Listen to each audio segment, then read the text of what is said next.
No one came to my graduation. I couldn't find a single familiar face in the crowd. My name was announced over the speakers, but the row of seats reserved for family remained empty. The sunlight just bounced off the cold metal chairs. I smiled for the picture anyway, pretending it didn't hurt. 3 days later, the text from my mother arrived. I need you to deposit 40,000 pesos for your sister's 15th birthday party. There was no congratulations, just a demand. So I sent 20 pesos with the message, congratulations. Then I changed the locks on my apartment. For the first time, my home was silent, but not for long. My graduation day was supposed to be the moment I finally felt seen. The university stadium was bright under the May sun, a blurry sea of navy blue gowns and proud families waving their phones in the air. When my name was called, Susie Elena Rios, Masters in Data Analytics. I instinctively looked up toward the front rows. The section for family just reflected the empty silver glare of the metal seats under the light.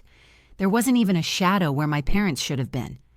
I forced a smile for the photo, holding my diploma a little too tightly, my cheeks aching from the effort. All around me, laughter erupted like confetti. Students kissed their parents, and friends cried while hugging bouquets of flowers. I stood alone near a stranger's family as they took pictures, my own smile shrinking with every click of their camera. Afterward, I stayed in the courtyard for a while, scrolling on my phone just to look busy. My classmate Nellie found me and squealed, "You did it!" Her parents took pictures of us together, both of us beaming. She then turned and scanned the crowd. "Where's your family? Are they running late?" I lied. "Yeah, they're on their way." The lie came easily after years of practice. By the time I got to the parking lot, the sky was turning golden. Balloons floated above car hoods, children were shouting, and horns were honking everywhere. I sat in my old Civic and watched it all from behind the steering wheel. For a second, I imagined them walking toward me.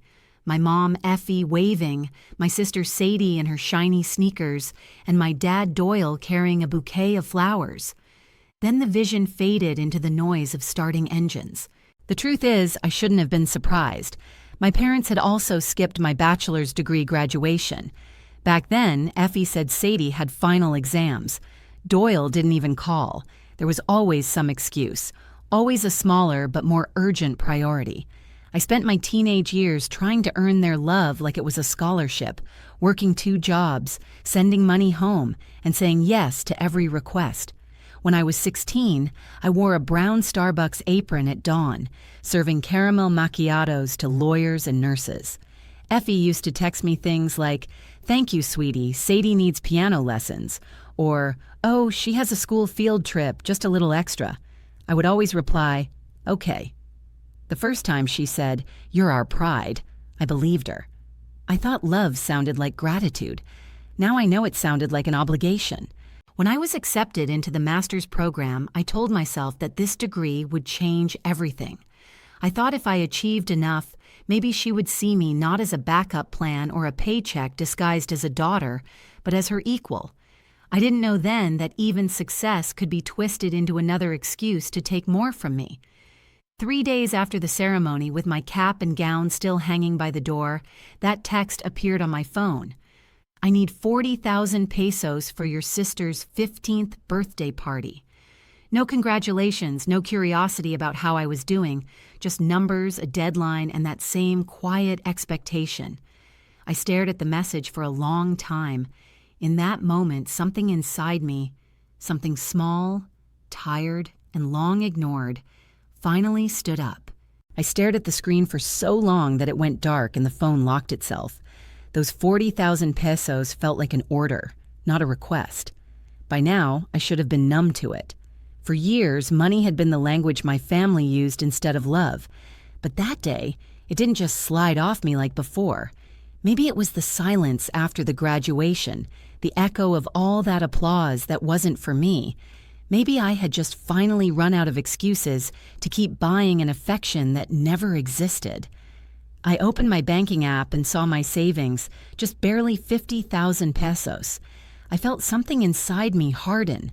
I typed 20 pesos, added a note that said, "Congratulations," and pressed send.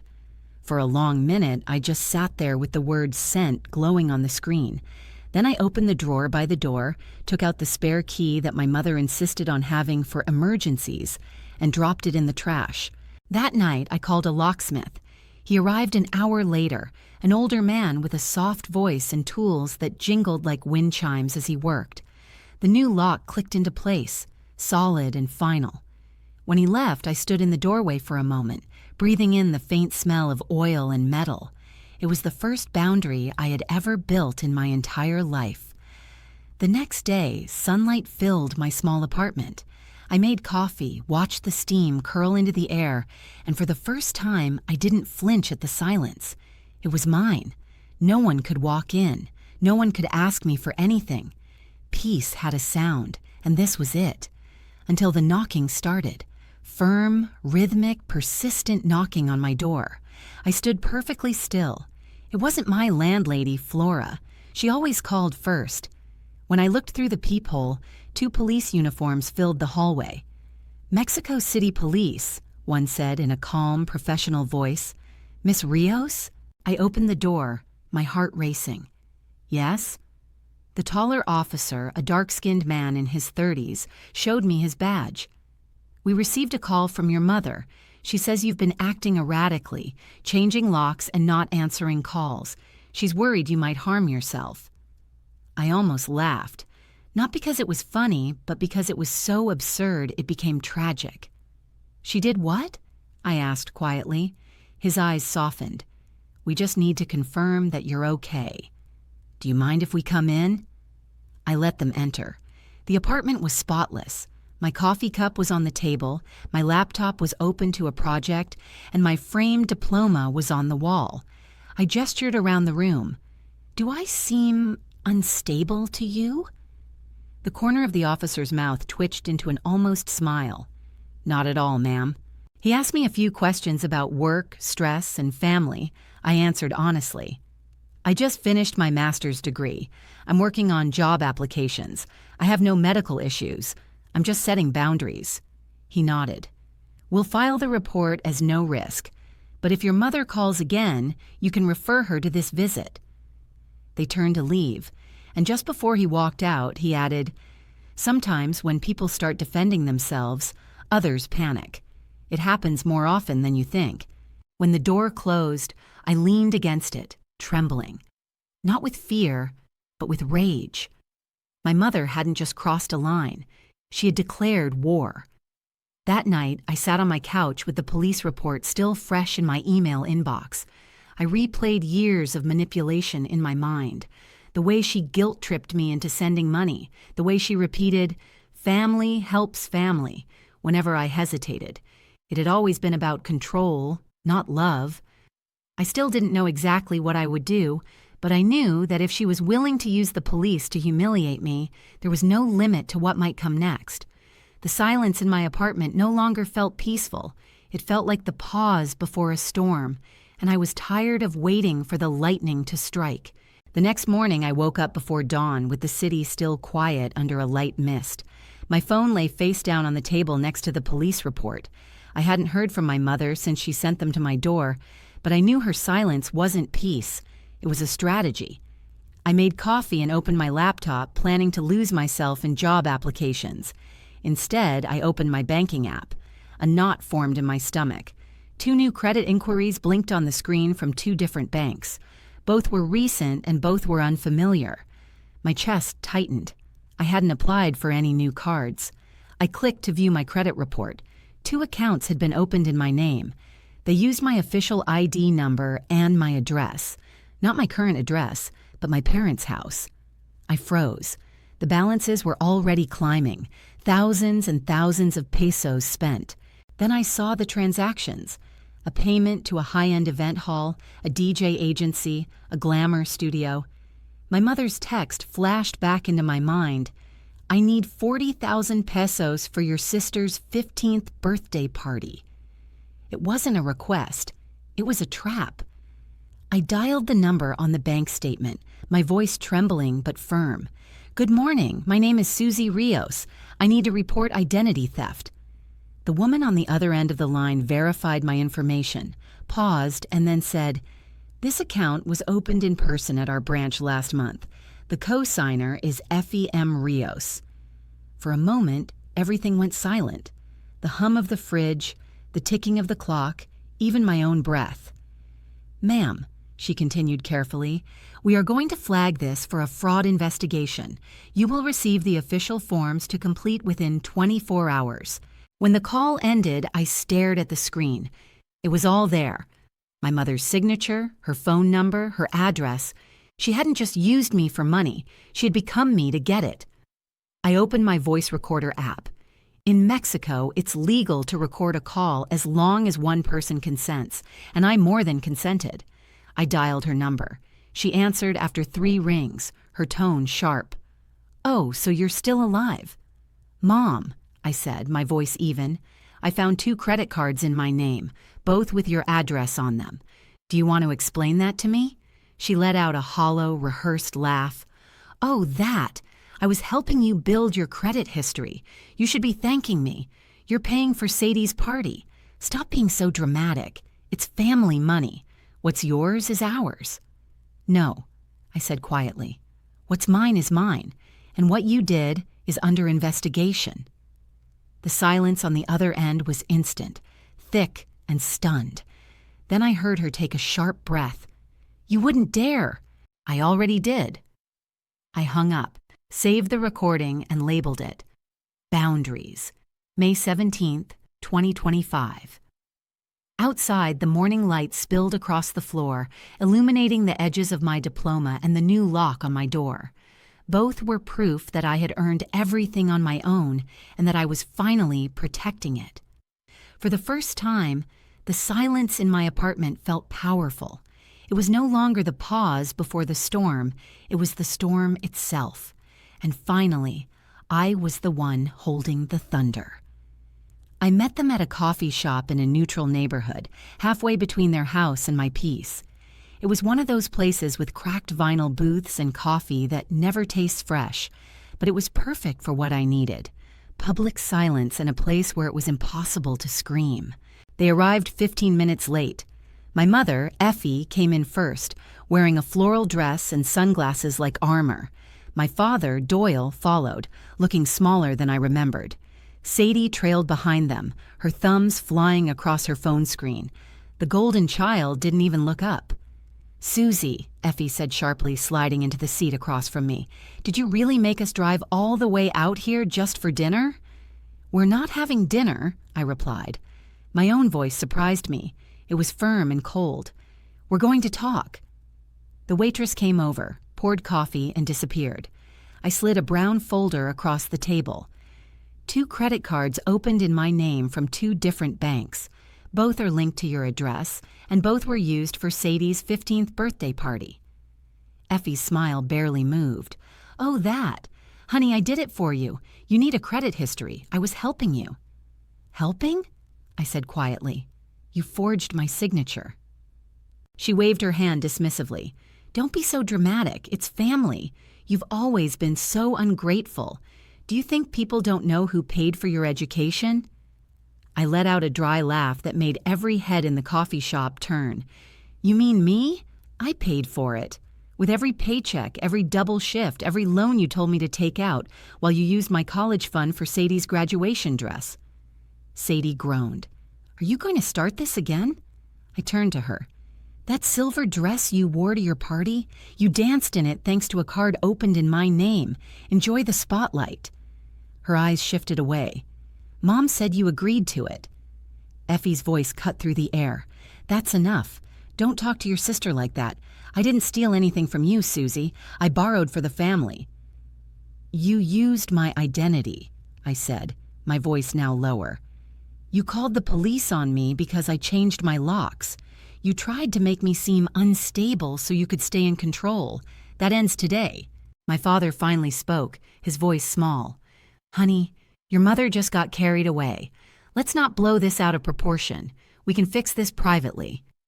I pushed the folder closer to them. "There's nothing to fix in private. The bank already knows.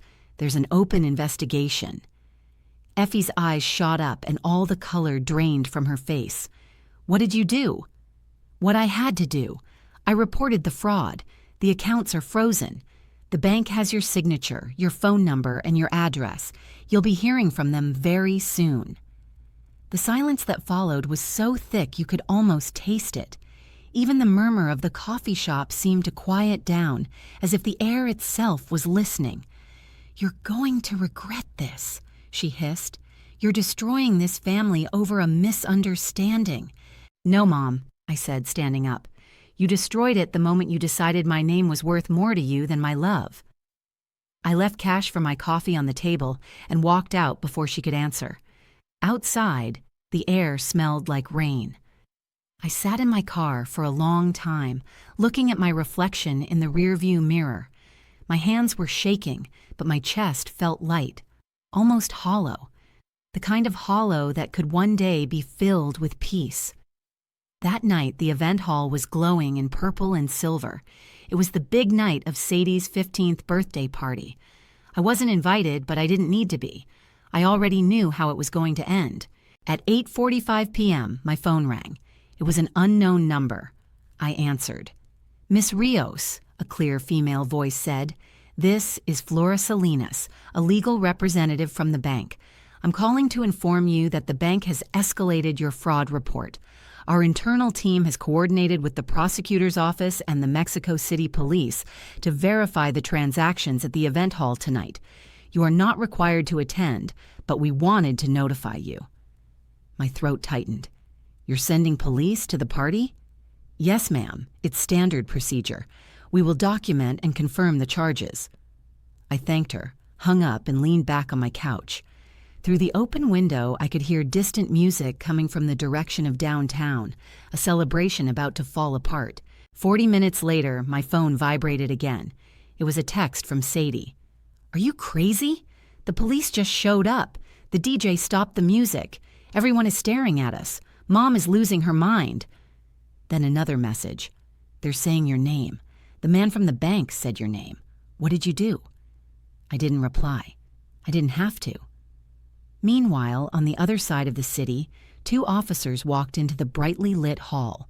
There were no sirens, just a quiet authority that cut through the neon haze. Behind them was a bank executive holding a thick folder of receipts and contracts. "Good evening," one of the officers said, his voice steady. "We are here to verify a report of credit card fraud related to this event. The charges were made using an account in the name of Susie Rios." A murmur went through the crowd. Phones were raised. My mother stood frozen near the cake table, the color draining from her face. "There must be some mistake," she said, her voice trembling. The executive opened the folder and read aloud. "Primary account holder, Effie M. Rios. Unauthorized cosigner. Transaction records indicate misuse of another person's identity." Gasps broke out. Someone whispered, "Isn't that her daughter's name?" My mother's lips parted, but no sound came out. Sadie was in the middle of the dance floor, her eyes filled with tears, whispering, "Mom, what did you do?" The officer's tone remained neutral. "We are not arresting anyone tonight. We are just documenting for the bank's file, but we do need to take copies of the receipts and the identification used for these transactions." In the silence that followed, the only sound was the clicking of phone cameras, as half the guests recorded everything and the other half pretended not to. Within minutes, the DJ was unplugging his equipment. The banner that read, "Sadie, 15 years, born to shine," drooped under the weight of the humid air. The hall slowly emptied in waves of whispers and pity.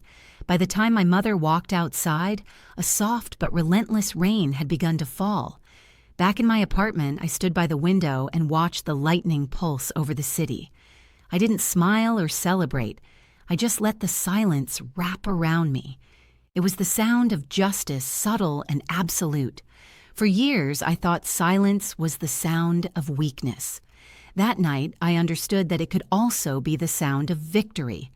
3 days later, the storm had passed, but the debris remained. An email arrived from the bank. Fraud investigation resolved. The primary account holder, FEM Rios, has acknowledged the unauthorized use and has agreed to pay the full 150,000 pesos.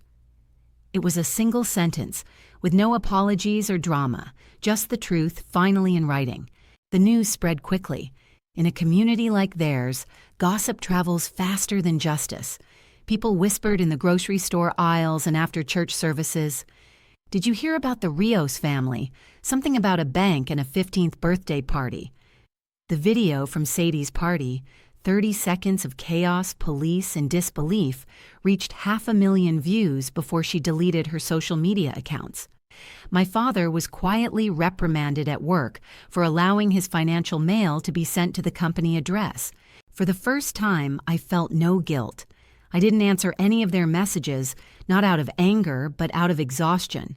I was done explaining what should have always been obvious. I filled out the official forms, placed an alert on my credit report, and canceled every account my mother had ever touched. Then I printed the final confirmation letter from the bank and pinned it to my wall, right next to my framed diploma and the receipt from the locksmith. 3 documents side by side, proof of my effort, proof of my protection, and proof of my freedom. That night, I made tea, opened the window, and let the cool Mexico City night air drift in. The city hummed below, alive and indifferent. For the first time, the silence didn't hurt. It healed. 6 months later, autumn had settled over the streets of Mexico City, turning the leaves golden and bringing a crisp, almost forgiving air. I had started a new job at a data lab, surrounded by people who saw me for what I could build, not for what I could give them. On my wall hung 3 things: my diploma, my new employee ID, and the old lock I had once changed. Together, they told a single story of how I finally chose myself.